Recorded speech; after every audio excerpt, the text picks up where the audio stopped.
Hello मेरे देश के युवा वैज्ञानिकों, कैसे हो आप सभी। कल का जो एपिसोड था आप सभी ने काफी पसंद किया, मुझे बहुत ही खुशी हुई। और उसी श्रृंखला को आगे बढ़ाते हुए मैं आपके समक्ष कंप्लीट फिजिक्स का एमसीक्यू लेके आया हूं, जो आपको आने वाली एग्जाम में बहुत ही फायदेमंद साबित होगा, ये मेरा वादा है। आइए समय को न गंवाते हुए अब आगे बढ़ते हैं। सबसे पहला क्वेश्चन क्या कहता है दोस्तों, प्रकाश तंतु संसार की किस घटना पर आधारित है।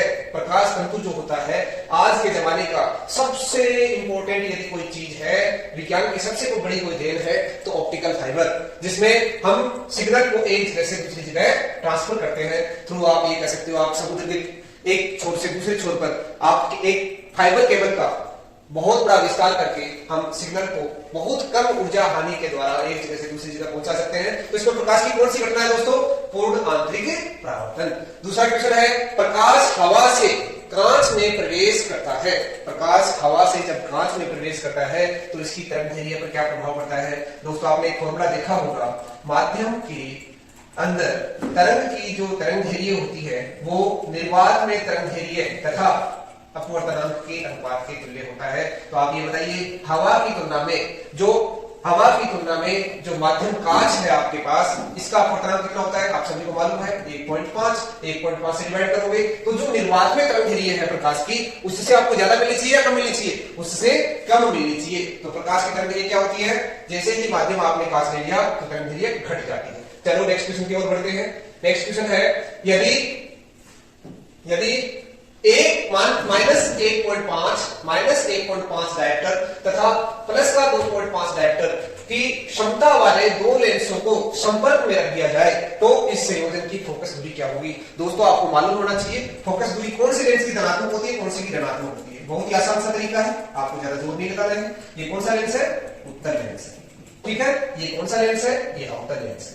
उत्तल लेंस की फोकस दूरी कैसी होती है, बहुत ही कंफ्यूजन में रहते हो आप, जरूरत ही नहीं है। ये क्या है, ओरिजिन, मूल बिंदु से दाईं ओर की सारी दूरियां कैसी होती है, धनात्मक। बाईं ओर की दूरी ऋणात्मक। पहली पृष्ठ किधर है, इधर है, तो इसके कारण केंद्र किधर होगा, इधर होगा। तो ये जो फोकस दूरी है वो क्या होगी, हमेशा धनात्मक। कहने का मतलब है उत्तल लेंस की फोकस दूरी कैसी होती है, धनात्मक, तथा अवतल लेंस की फोकस दूरी, पहला पृष्ठ किधर है, लेफ्ट साइड, तो इसका केंद्र इधर, तो इसके कारण फोकस दूरी भी क्या हो जाएगी, ऋणात्मक हो जाएगी दोस्तों। तो अवतल लेंस की फोकस दूरी होती है ऋणात्मक और उत्तल की होती है धनात्मक। पहली बात तो ये किसकी क्षमता है, ये अवतल लेंस की क्षमता है, ये उत्तल लेंस की क्षमता है। दोनों को हम क्या कर देंगे, जब पावर की बात आती है, क्षमता की बात आती है, तो क्षमता 1/f1 होती है, 1/f। दोनों को हम क्या कर देते हैं, P क्या होता है, P1 प्लस P2। दोनों को ऐड कर दो, -1.5 प्लस 2.5, टोटल मिला के क्या हो गया, दशमलव वालों को आप ऐड करते हो तो कैसे करते हो, 2.5 माइनस का 1.5, एक घटा दो, 0 1। बहुत ही आसान सा है, एक डायप्टर होगा इसका क्षमता। आपसे पूछा डायप्टर नहीं है दोस्तों, आपसे पूछा फोकस दूरी। फोकस दूरी का फॉर्मूला क्या होगा, 1/P, या P फॉर्मूला क्या पढ़ा था हमने, 1 डिवाइडेड बाय F। F निकालना तो 1/P, P की वैल्यू कितनी आई, 1, तो ये आ जाएगा 1 मीटर। इसका मान कितना आ जाएगा, 1 मीटर। नेक्स्ट क्वेश्चन है, खगोलीय दूरबीन टेलीस्कोप की आपको लंबाई दे रखी है और इसकी आवर्धन क्षमता दे रखी है। आपसे पूछना क्या जा रहा है, फोकस दूरी क्या होगी। लेंस कौन से यूज होते हैं टेलीस्कोप के अंदर, दो उत्तल लेंस यूज होते हैं। एक को हम क्या कहते हैं, अभिदर्शक लेंस, दूसरे को आईपीस लेंस, नेत्रिका लेंस। तो बताइए दोस्तों, अभिदर्शक लेंस बड़ा होता है या छोटा होता है, अभिदर्शक लेंस दूरदर्शी के केस में बड़ा होता है। ये अभिदर्शक लेंस है और ये आईपीस लेंस है। अब ये कह रहा है आपसे कि इनकी लंबाई दे रखी है, किसकी, दूरबीन की लंबाई। दोस्तों दूरबीन की लंबाई क्या होती है, इन दोनों लेंसों के बीच की दूरी क्या कराती है, दूरबीन की लंबाई कराती है। फॉर्मूला क्या हो जाएगा, दोनों के फोकस दूरियों का योग कितना दे रखा है, 16 सेंटीमीटर।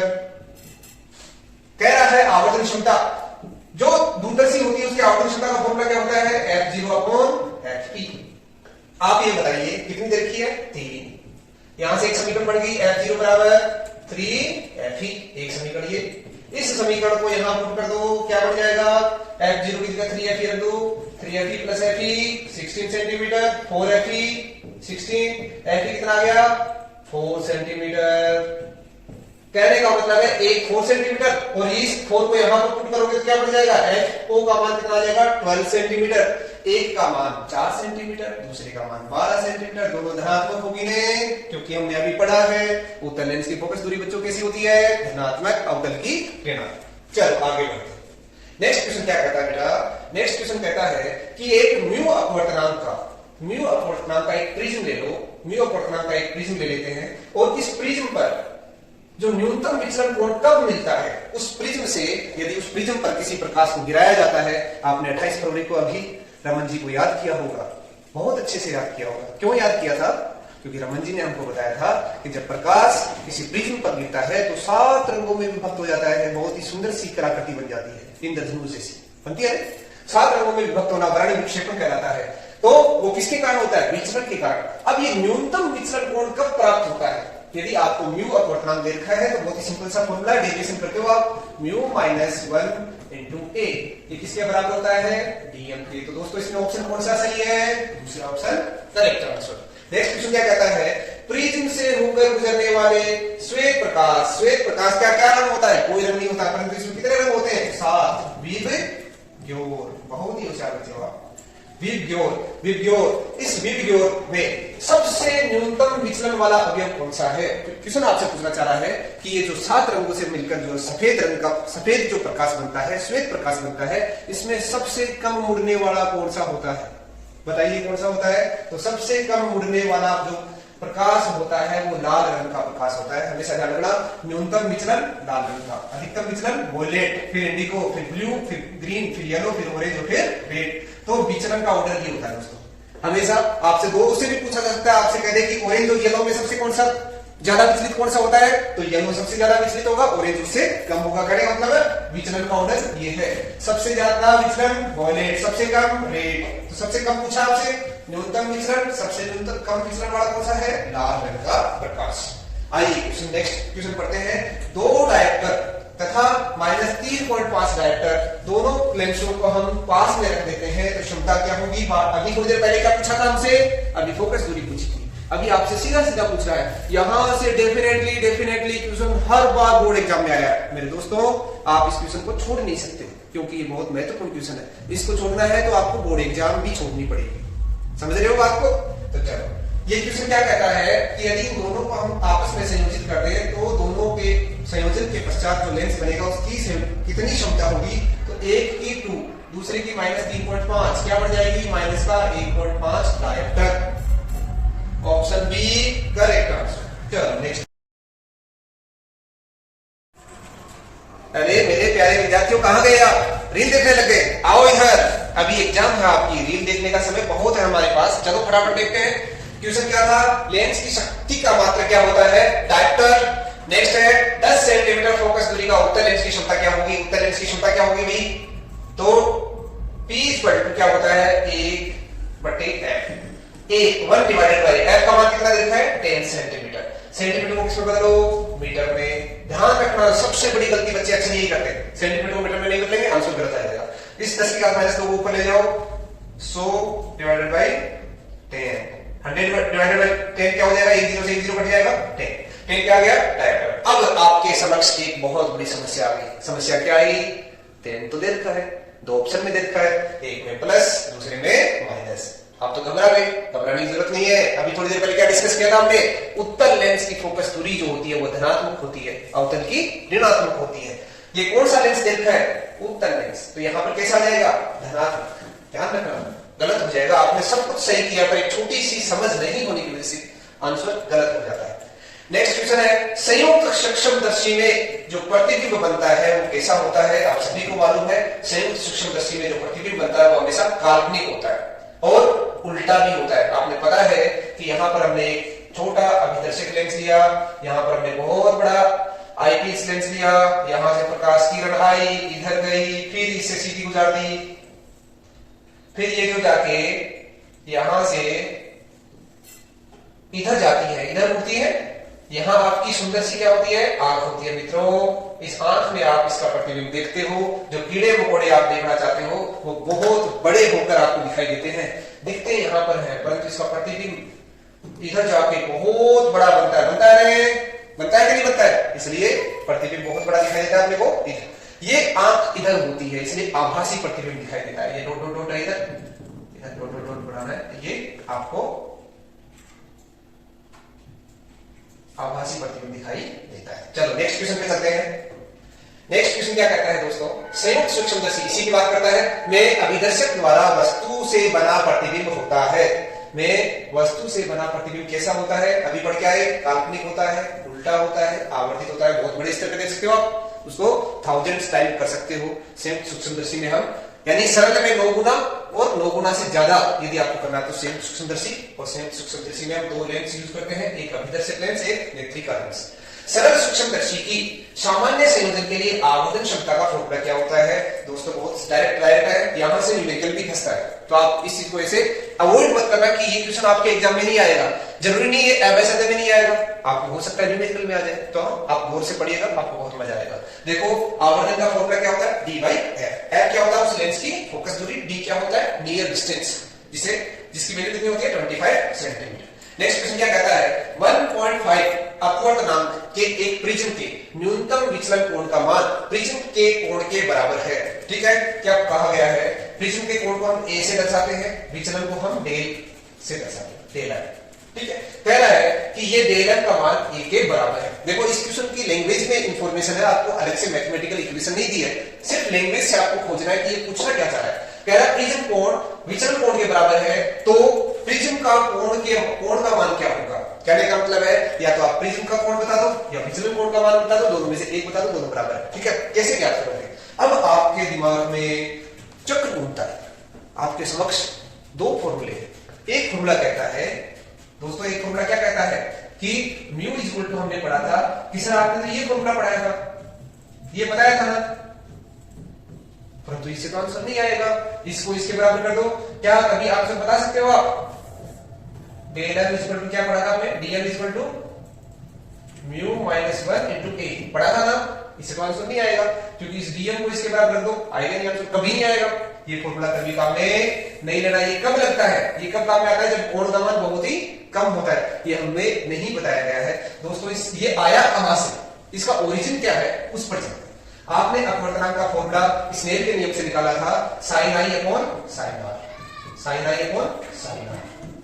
आई का मान रखा था तो एक फॉर्मूला बना था a plus del m divided by 2 upon r क्या बना था? a by 2। बस ये काम में आने वाला है।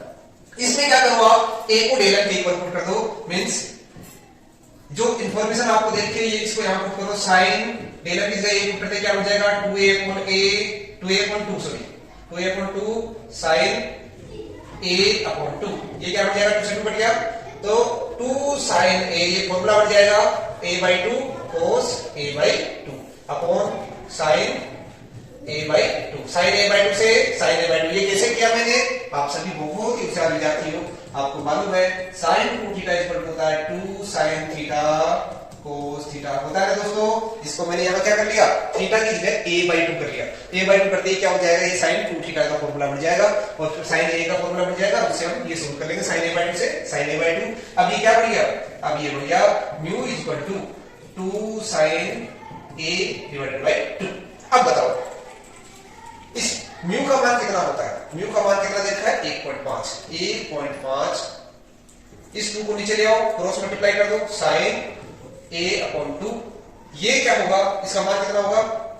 0.75। आप डिवाइड करके देख लेना, इसका मान आता है 0.75। ये आपको देखा है 0.75 किसका मान है? यह है cos 41 का, cos 41 का मान है दोस्तों।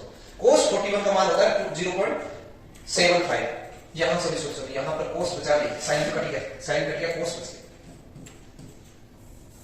यहां बच गया 2 cos a डिवाइडेड बाय 2, यहां पे बच गया cos a डिवाइडेड बाय 2। देखो cos a डिवाइडेड बाय 2 का वैल्यू है 0.75, मींस 0.75 किसकी वैल्यू है? 41 डिग्री की वैल्यू है। तो इस a बाय 2 को किसके बराबर पुट कर सकते हो? a बाय 2 को 41 के इक्वल पुट कर सकते हो। a की वैल्यू कितनी आ गई? 41 into 2 82 डिग्री। बहुत बहुत महत्वपूर्ण क्वेश्चन एग्जाम में, हो सकता है इस साल नहीं आए, हो सकता है आ जाए तो उत्तर सही कर दोगे, नहीं आएगा तो नीट में आ जाएगा। आईआईटी के एग्जाम में आ जाएगा, डेफिनेटली आएगा, बहुत महत्वपूर्ण क्वेश्चन है इस चैप्टर का प्रिज्म वाले टॉपिक्स। चलो नेक्स्ट क्वेश्चन पे चलते हैं। नेक्स्ट क्वेश्चन कहता है कि संयुक्त सूक्ष्मदर्शी में अभिदर्शक तथा नेत्रिका की आवर्धन क्षमता, इसका फॉर्मूला यानी m0 और m होता है आवर्धन। तो ये बताइए कि संयुक्त सूक्ष्मदर्शी जो है उसका आवर्धन क्या होगा।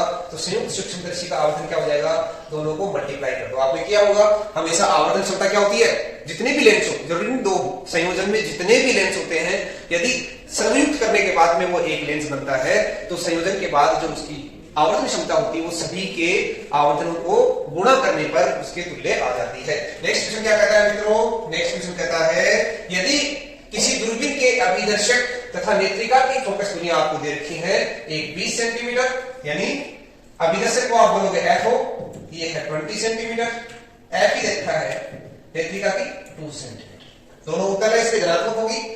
दूरबीन की आवर्धन क्षमता, दूरबीन की आवर्धन क्षमता का फॉर्मूला क्या होता है, f0 upon f board exam में न्यूमेरिकल पूछा था, बड़ा क्वेश्चन पूछा था, ध्यान रखना यहां से। तो f0 अपॉन f0 का मान कितना है 20, f का मान 2 से 20 कट गया, कितनी बार आया 10 बार, 10 क्या हो गया आवर्धन हो गया। यानी फोटो कितनी आपने अपनी फोटो सूक्ष्मदर्शी में देखी, कितना गुना 10 गुना देखी। क्या ऐसा संभव है, आप अपनी फोटो सूक्ष्मदर्शी में नहीं देख सकते दोस्तों, सूक्ष्मदर्शी में सूक्ष्म चीजों की फोटो देख सकते हो। आप मोटा हट्टा तगड़ा होना चाहते हो ना, सूक्ष्मदर्शी से नहीं होगा, इसके लिए आपको सिंगल लेंस ही काफी है, उसमें मोटे दिख जाओगे, 2 लेंसों को जोड़ने की आवश्यकता नहीं है। सूक्ष्मदर्शी से केवल आप छोटे छोटे जीवाणु की फोटो को बड़ा करके देख सकते हैं। नेक्स्ट क्वेश्चन क्या कहता है, सामान्य संयोजन में खगोलीय दूरबीन की लंबाई क्या होती है। बहुत ही इजी सा है, पूछा जाता है। और सूक्ष्मदर्शी हो चाहे दूरदर्शी हो, वहां पर कोई डेरिवेशन तो है नहीं, वहां पर ये फॉर्मूला ही है। आपको सूक्ष्मदर्शी हो दूरदर्शी हो डेफिनेटली 100% यहां से क्वेश्चन आएगा ही आएगा, चाहे वो एम्बेसडर में आए, चाहे वो खालिस्तान में आए, चाहे वो वन लाइनर आए, चाहे वो आपका डेढ़ नंबर का आए या आपका बड़ा क्वेश्चन आए, डेफिनेटली आपको, हालांकि इस चैप्टर से बड़े क्वेश्चन 2 बनेंगे, 2 बड़े क्वेश्चन इस चैप्टर से बनने वाले हैं, तो डेफिनेटली आपको ये दोनों टॉपिक छोड़ने नहीं है, तो इस चीज का आपको विशेष ध्यान रखना है। कह रहा है कि जब माइक्रोस्कोप की नली की लंबाई बढ़ाई जाती है तो इसके आवर्धन पर क्या प्रभाव पड़ता है। दोस्तों आपने एक फॉर्मूला पढ़ा था, क्या पढ़ा था, सूक्ष्मदर्शी, माइक्रोस्कोप को क्या बोलते हैं सूक्ष्मदर्शी, इसका आवर्धन का फॉर्मूला क्या होता है L upon f0 fe into d, f0 fe into d, d upon fe, एक फॉर्मूला ये भी पढ़ा था L upon f0 1 plus d by fe।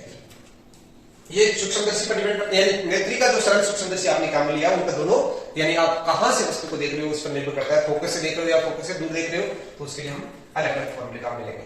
आपके दिमाग में क्या आ रहा होगा कि सर क्वेश्चन ने क्या कहा है, नली की लंबाई बढ़ाओ, एल बढ़ाओ, क्या बढ़नी चाहिए आवर्धन क्षमता, नहीं, पागल बना रहा है आपको ये प्रश्न, कैसे बना रहा है, एल बढ़ने से आपको मालूम होना चाहिए फोकस दूरी पर प्रभाव पड़ेगा कि नहीं पड़ेगा, फोकस दूरी भी प्रभावित होती है, एल बढ़ने पर एफ भी बढ़ता है, जितना एल बढ़ेगा उससे ज्यादा इनका मल्टीप्लीकेशन बढ़ेगा।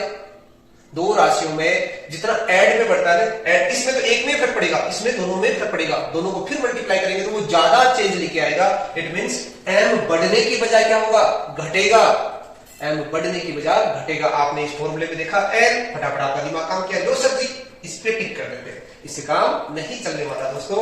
एल बढ़ने से एम नहीं बढ़ता, एल के बढ़ने से f0 और fe, fo और fe भी प्रभावित होता है, वो भी बढ़ता है, वो बढ़ने से एम का मान क्या होता है, घटता है, न कि बढ़ता है। चलो नेक्स्ट क्वेश्चन पे चलते हैं।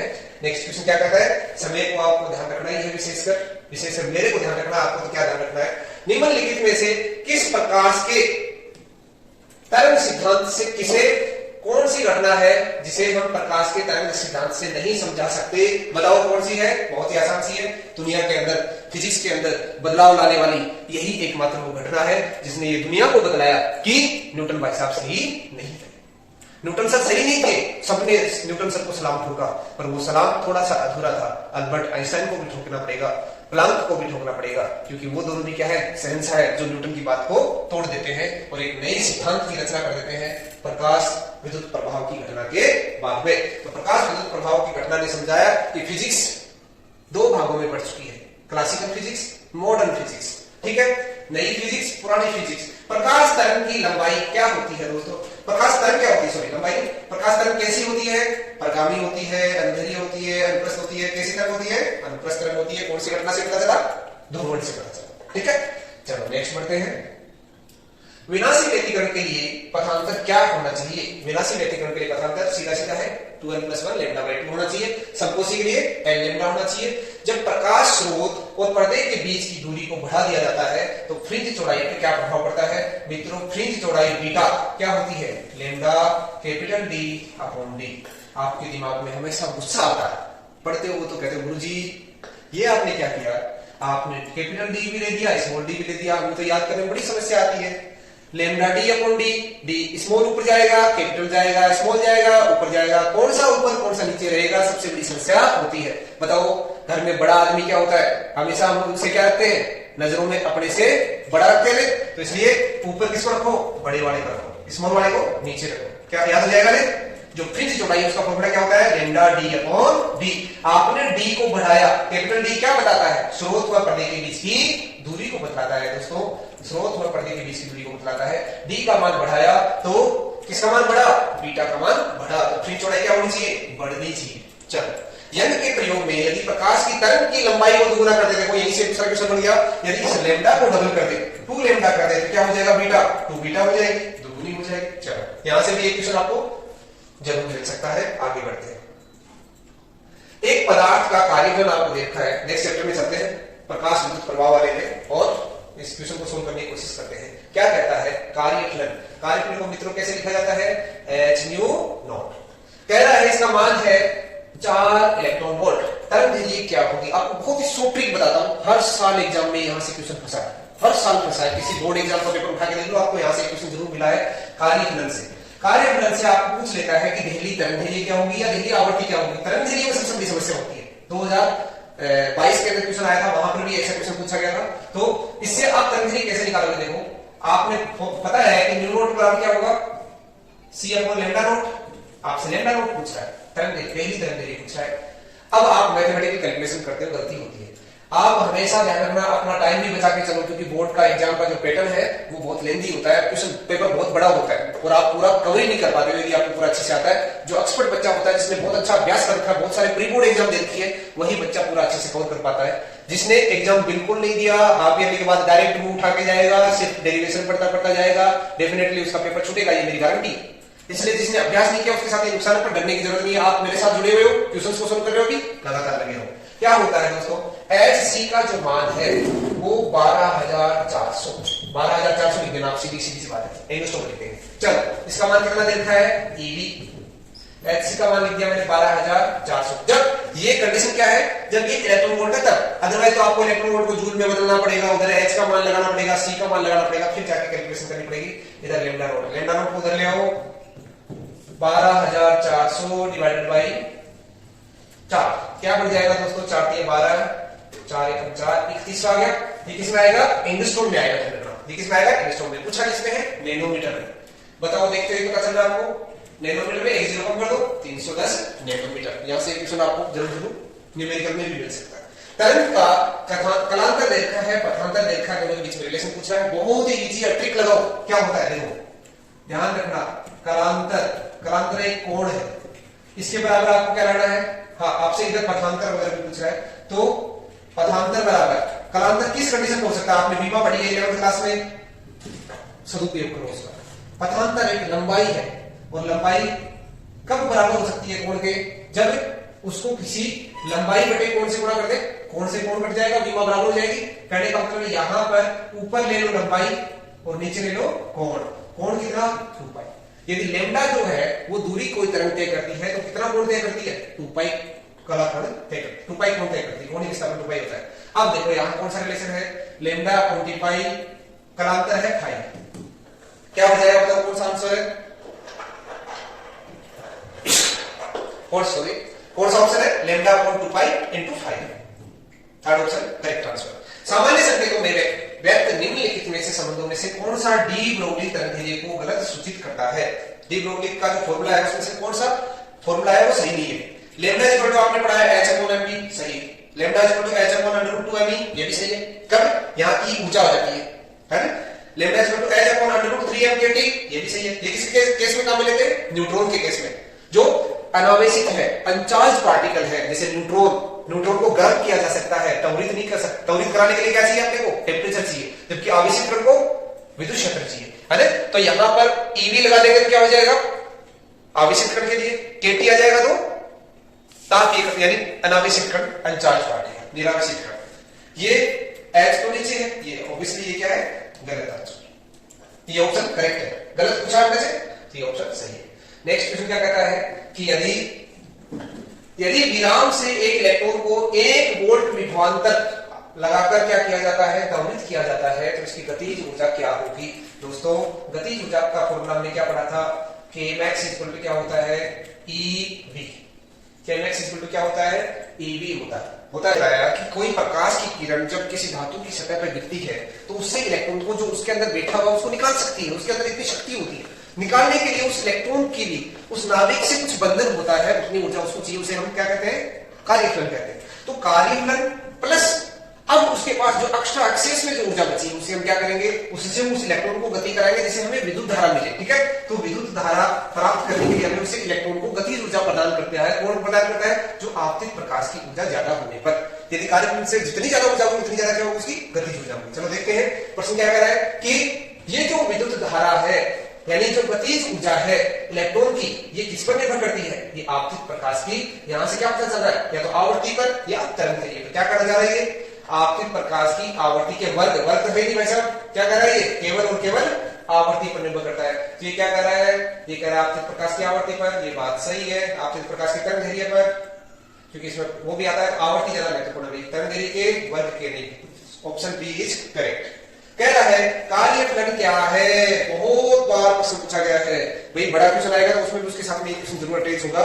कार्यफलन किसे भी बस थोड़ी देर पहले आपको मैंने बताया, कार्यफलन क्या होता है? वह न्यूनतम ऊर्जा जिसकी सहायता से हम धातु के अंदर दुबके हुए, बैठे हुए, घूम रहे होते हैं। मुक्त इलेक्ट्रॉन जो है वो घूम रहा है, दुबक रहा है, पर धातु के अंदर है, उसको हम उसकी धातु की पृष्ठ पे ले आते हैं। कहता है कि तो अंदर बैठ के क्या करेगा? चल तेरे को क्या करते हैं? दुनिया की सैर कराते हैं। उस मुक्त इलेक्ट्रॉन को सैर कराने के लिए हम उससे निकालना चाहते हैं जो मिनिमम ऊर्जा आपको जरूरत पड़ती है, उस ऊर्जा को क्या कहते हैं? कार्यफलन कहते हैं। उस ऊर्जा को क्या कहते हैं? कार्यफलन। परमाणु को उत्तेजित करने के लिए नहीं, एक्स किरणों को उत्तेजित करने के लिए, एक इलेक्ट्रॉन को सतह से ठीक बाहर निकालने के लिए। तो ये ऑप्शन क्या है? सही। नेक्स्ट क्वेश्चन क्या कहता है दोस्तों? यदि किसी धातु पर जिसका कार्यफलन फाई है, आपतित प्रकाश की आवृत्ति है, तो उत्सर्जित फोटो इलेक्ट्रॉन की अधिकतम गतिज ऊर्जा, अभी आपके सामने लिखा हुआ है, उसी को आप चेक तो ऐसे कैसे चिपका दो। क्या कह रहा है? जो गतिज ऊर्जा है वो किसके बराबर होगी? आपतित प्रकाश की आवृत्ति ऊर्जा, और उसमें कार्यफलन को घटा दो, वो उसकी गतिज ऊर्जा के तुल्य हो जाएगी। चलो नेक्स्ट चलता है। नेक्स्ट क्वेश्चन क्या कहता है?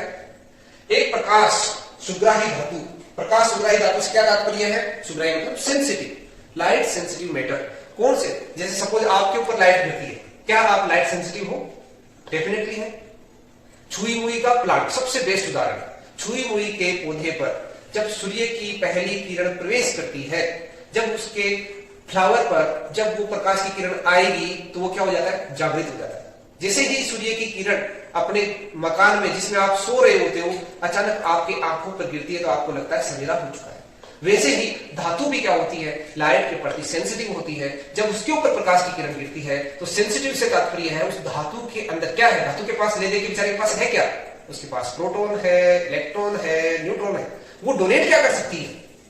उसके पास देने के लिए क्या है? केवल और केवल इलेक्ट्रॉन है। वो इलेक्ट्रॉन को निकाल सकती है, इससे ज्यादा उसके पास कुछ नहीं है। तो उस धातु से हम इलेक्ट्रॉन को निकालना चाहते हैं और हमारे खुद के फायदे के लिए हम उस इलेक्ट्रॉन को निकालकर हम हमारे घर पर लाइट जलाना चाहते हैं, पंखा चलाना चाहते हैं। इस एलईडी से आपको मैं पढ़ाना चाहता हूं, ये सारा खेल इलेक्ट्रॉन का ही है। तो उस इलेक्ट्रॉन को निकालना है तो हमें क्या करना पड़ेगा? उस धातु पर हमें प्रकाश गिराना पड़ेगा। एक माध्यम है, और भी बहुत सारे माध्यम है इलेक्ट्रॉन चलाने के लिए।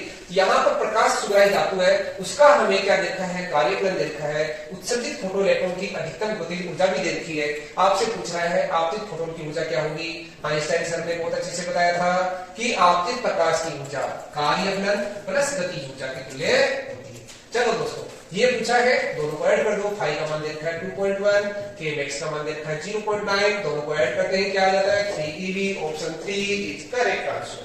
दिए हुए किसी धातु का न्यूनतम कार्यफलन क्या होगा? सबसे कम, जैसे अभी ये देखो, ये देखा ये किसका है? सोडियम का, सोडियम सीजीएम है ना, सीजीएम का, सोडियम का सबसे कम कार्यफलन होता है। ठीक है, नेक्स्ट प्रकाश विद्युत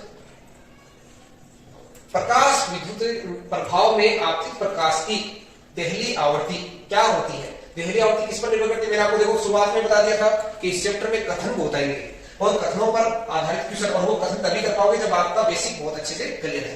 क्या कहता है? आपतित प्रकाश की जो देहली आवर्ती है वो किस पर निर्भर करती है? प्रकाश इलेक्ट्रॉन की, केवल प्रकाश इलेक्ट्रॉनों पर, प्रकाश इलेक्ट्रॉनों के वेग पर, प्रकाश इलेक्ट्रॉनों के उत्सर्जन की दर पर। किस पर निर्भर करती है?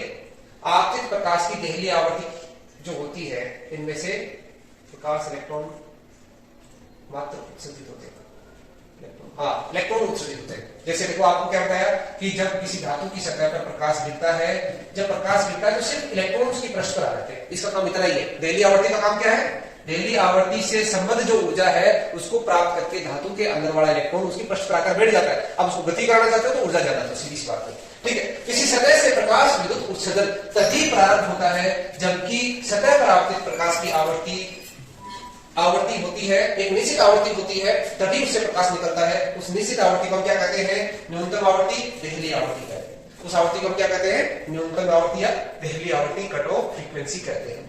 हाइड्रोजन स्पेक्ट्रम की कौन सी श्रेणी, हाइड्रोजन स्पेक्ट्रम की कौन सी श्रेणी दृश्य भाग में आती है? दृश्य भाग में कौन सी श्रेणी आती है? बामर श्रेणी आती है, बामर श्रेणी आती है।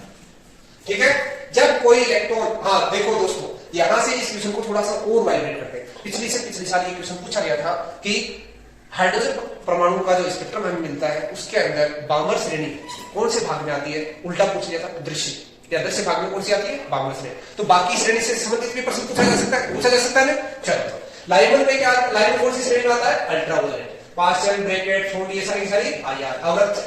बाकी तीनों अवरक्त में, लाइमन अल्ट्रावायलेट में और बामर विजिबल में, दृश्य भाग में आती है। जब कोई इलेक्ट्रॉन हाइड्रोजन परमाणु में तीसरी कक्षा से दूसरी कक्षा में आता है तो जो मुक्त इलेक्ट्रॉन होता है उसकी ऊर्जा कितनी होती है? तो इसके लिए आपको मालूम होना चाहिए। बोर ने आपने क्या बताया? जो ऊर्जा होती है वो -13.6/n², फॉर्मूला होता है। आपको उसमें n की वैल्यू पुट करनी है, n = 1, इसके लिए -13.6 इलेक्ट्रॉन वोल्ट, n = 2, दूसरा इसमें क्या आ जाएगा? -3.4 eV, n = 3 आप पुट कर दो। आप तो समझदार हो, भाग लगा सकते हो, 2 का भाग लगाएंगे तो ये लगभग आ जाएगा -1.5। अब इन दोनों में जब अंतर लोगे तो ये मान आता है 1.89 इलेक्ट्रॉन वोल्ट के आसपास। इससे हम बता सकते हैं कि जो इलेक्ट्रॉन यदि तीसरी कक्षा से दूसरी कक्षा में जब स्थानांतरित होगा तो कितनी ऊर्जा का फोटोन उत्सर्जित करेगा वो हमें मालूम पड़ जाएगा दोनों के अंतर की वजह से। ये बोर ने अपने बहुत इजीली बताया था कि सिंगल इलेक्ट्रॉन वाले परमाणु में। हाँ देखो, चलो ये क्वेश्चन आ गया अभी जो बताने वाला था। बोर मॉडल किसके लिए लागू होता है? बहुत ही महत्वपूर्ण है। आपने पढ़ा है चैप्टर को अच्छे से, परमाणु वाले चैप्टर को, तो आपको ये मालूम भी होगा। बोर मॉडल केवल और केवल एक इलेक्ट्रॉन वाले, एक परमाणु क्रमांक वाले परमाणु के लिए ही लागू होता है। एक से अधिक इलेक्ट्रॉन वाला यदि कोई परमाणु है तो उसके लिए लागू नहीं होता है। जिसमें इलेक्ट्रॉनों की संख्या क्या हो? एकल इलेक्ट्रॉन, केवल एकल इलेक्ट्रॉन परमाणु, एकल इलेक्ट्रॉन है बेटा, यहाँ पे थोड़ा सा ध्यान रखना। एकल इलेक्ट्रॉन परमाणु जो है उसके लिए जैसे कौन कौन से होते हैं? हाइड्रोजन, हीलियम में 2 होते हैं, एक इलेक्ट्रॉन निकाल दो क्या बन जाएगा? Helium plus ion. लिथियम में 3 इलेक्ट्रॉन होते हैं, 2 इलेक्ट्रॉन निकाल दो, लिथियम प्लस या +2 आयन। ये भी बोर मॉडल के द्वारा समझाया जा सकता है। बोर मॉडल कैसे समझाता होगा? बोर मॉडल ने क्या बताया? जैसे लाइमन, बामर, पास्टल, ब्रैकेट, फोन, 5 वैज्ञानिकों ने जब हाइड्रोजन गैस को एक ट्यूब के अंदर भरा, उसके ऊपर जब वोल्टेज लगाया तो उससे क्या हुआ? प्रकाश उत्सर्जित हुआ, भिन्न भिन्न तरंगदैर्घ्य का प्रकाश उत्सर्जित हुआ। एक ने लाइमन श्रेणी की व्याख्या कर दी, एक ने बामर की व्याख्या कर दी, एक ने ब्रैकेट की, एक ने फुंड, एक ने पास्टल। लाइमर, बामर, पास्टल, ब्रैकेट, फुंड 5 श्रेणियां प्राप्त हुई, अलग अलग रीजन में प्राप्त हुई, अलग अलग तरंगदैर्घ्य की प्राप्त में प्राप्त हुई। तो बोहर ने इसको समझाने की कोशिश की सिद्धांत के द्वारा, और सिद्धांत के द्वारा समझाया कि किस तरह से हाइड्रोजन परमाणु से ये जो प्रकाश उत्सर्जित होता है, आपने ट्यूबलाइट देखी होगी, वैसे ही हाइड्रोजन गैस यदि उस ट्यूबलाइट के अंदर भर दे तो उससे भी प्रकाश आता है, यानी उससे भी सूर्य जैसा एक कृत्रिम स्रोत बना सकते हैं। और उससे जो प्रकाश आता है उसकी आवर्ती अल्ट्रावायलेट में भी जाती है, दृश्य में भी जाती है, अवरक्त में भी जाती है। आपको ताज्जुब होगा कि यदि हाइड्रोजन गैस से भरी ट्यूब के अंदर हम उसके दोनों किनारों पर इलेक्ट्रोडों पर जब वोल्टेज लगाते हैं तो पैरामैग्नेटिक प्रकाश उत्सर्जित हो सकता है। वो आपकी सेहत के लिए, आपकी त्वचा के लिए, स्किन के लिए बहुत खतरनाक साबित हो सकता है। परंतु जरूरत नहीं है क्या? आपने कल पढ़ा था कि पानी के शोधन के लिए हमें कौन से लैंप की आवश्यकता है? पैरामैग्नेटिक स्रोत की आवश्यकता है। पैरामैग्नेटिक स्रोत तो लैंप में बनाना पड़ेगा, नहीं तो पानी का शोधन कैसे करोगे? तो खराब पानी उसके शोधन के लिए अपने को अल्ट्रावायलेट तो बनानी पड़ेगी। कैसे बनाएंगे? यानी हाइड्रोजन गैस को भरकर उस पर हम उच्च वोल्टेज आरोपित करें तो उससे भी हम पैरामैग्नेटिक का स्रोत बना सकते हैं। चलो जी नेक्स्ट क्वेश्चन पे चलते हैं। नाभिक के घनत्व का मान कितना होता है? नाभिक का जो घनत्व होता है वो फिक्स होता है, वो द्रव्यमान संख्या पर निर्भर नहीं करता है। यहाँ से एक न्यूमेरिकल भी बनता है, उस पर भी आपको गौर करना है। कैसे न्यूमेरिकल कैसे बनता है उसमें हम बाद में चर्चा करेंगे, वीडियो थोड़ा लंबा हो जाएगा तो हम अपनी डायरेक्टली बढ़ते हैं। नेक्स्ट क्वेश्चन क्या कहता है? यदि परमाणु XZA परमाणु है और उसका नाभिक का द्रव्यमान दिखता है m, तो आप ये बताइए कि जो m का मान है वो कितना होगा? आप सभी को मालूम है, एक हम परिभाषा पढ़ते हैं द्रव्यमान शक्ति। द्रव्यमान शक्ति ये कहती है कि नाभिक जिन तत्वों से मिलकर बना है, नाभिक जिन कणों से मिलकर बना है, सॉरी जिन कणों जैसे प्रोटॉन और न्यूट्रॉन से मिलकर बना है, तो न्यूट्रॉन का द्रव्यमान और प्रोटॉन का द्रव्यमान यदि कुल मिला दे तो उससे हमें कम मिलता है। यह चमत्कार क्यों हुआ? द्रव्यमान अपने आप ही कम क्यों हुआ? ये कम हुआ उनको बांधने के लिए जो आवश्यक ऊर्जा है उसके कारण कम हुआ। और वो ऊर्जा क्या कहलाती है? बंधन ऊर्जा। और द्रव्यमान में ये जो कमी है वो क्या कहलाती है? द्रव्यमान क्षति, मास डिफेक्ट कहलाता है। और मास डिफेक्ट जो है यानी उस द्रव्यमान का मान हमेशा उस नाभिक के अंदर जो कण है उनके द्रव्यमान से क्या होता है? कम होता है। ये क्या हो जाएगा? ये यानी प्रायोगिक द्रव्यमान और ये उसका सैद्धांतिक द्रव्यमान, कणों का अलग अलग द्रव्यमान और ये नाभिक का द्रव्यमान। ये कह सकते हो। तो पहला ऑप्शन क्या है? करेक्ट आंसर है। निम्नलिखित में से किस शय में परमाणु संख्या बढ़ती है? जेड का मान इंक्रीज होता है। कैसे होगा? देखो अल्फा डीके में क्या होता है? 2He4 निकलता है। बीटा प्लस में क्या होता है? 1E0 निकलता है। बीटा माइनस में क्या होता है? -1E0 निकलता है। आप खुद बताइए, किसी से दो परमाणु क्रमांक वाला तत्व निकलेगा तो जेड बढ़ेगा या घटेगा? दो तो कम होगा, बढ़ेगा थोड़ी। इसमें एक वाला निकलेगा तो बढ़ेगा या घटेगा? तो इसमें एक कम होगा। इसमें -1 वाला निकलेगा तो -1 का निकलेगा तो बढ़ेगा। यानी बीटा माइनस डीके में क्या होता है? परमाणु क्रमांक बढ़ता है। चलो नेक्स्ट क्वेश्चन क्या कहता है कि निम्नलिखित में से किस डीके में, ये तो हो गया। नेक्स्ट कहता है पी प्रकार तथा एन प्रकार के जो अर्धचालक है वो क्या होते हैं? पी प्रकार और एन प्रकार के अर्धचालक विद्युत रूप से क्या होते हैं? उदासीन होते हैं। पी कोटि, पी प्रकार का जो अर्धचालक है उसमें कौन सी डोपिंग होती है? तो आप ये बताइए, आपको आपके साथ आती है। तीन वाले कौन से होते हैं? बोरोन, एल्यूमिनियम, गाजर, गैलियम, इंडियम। ठीक है, ये तीन वाले आपको पी प्रकार का करना। तीन वाले चाहिए। तीन वाले कौन से हैं इसमें बताओ? बोरोन है क्या? एल्यूमिनियम है क्या? गैलियम है क्या? इंडियम है क्या? इंडियम सही आंसर होगा। चलो नेक्स्ट क्वेश्चन। 0 डिग्री के ताप पर जर्मेनियम का टुकड़ा, आपको सभी को मालूम है 0 केल्विन ताप पर सारे अर्धचालक क्या होते हैं? भूचालक बढ़ जाते हैं। सारे अर्धचालक क्या बढ़ जाते हैं? भूचालक हो जाते हैं। चलो दोस्तों नेक्स्ट क्वेश्चन। एन प्रकार के अर्धचालक में मुख्य धारावाहक कौन होते हैं? एन प्रकार के में इलेक्ट्रॉन होते हैं। एन प्रकार के आवेश जो अर्धचालक पदार्थ है उसमें आवेश वाहक कौन होता है? इलेक्ट्रॉन होते हैं। पी प्रकार वाले में कौन होते हैं? होल होते हैं। ठीक है, नेक्स्ट क्वेश्चन। नेक्स्ट क्वेश्चन कहता है ताप बढ़ाने पर अर्धचालकों का प्रतिरोध, अर्धचालकों का प्रतिरोध ताप बढ़ाने पर घटता है।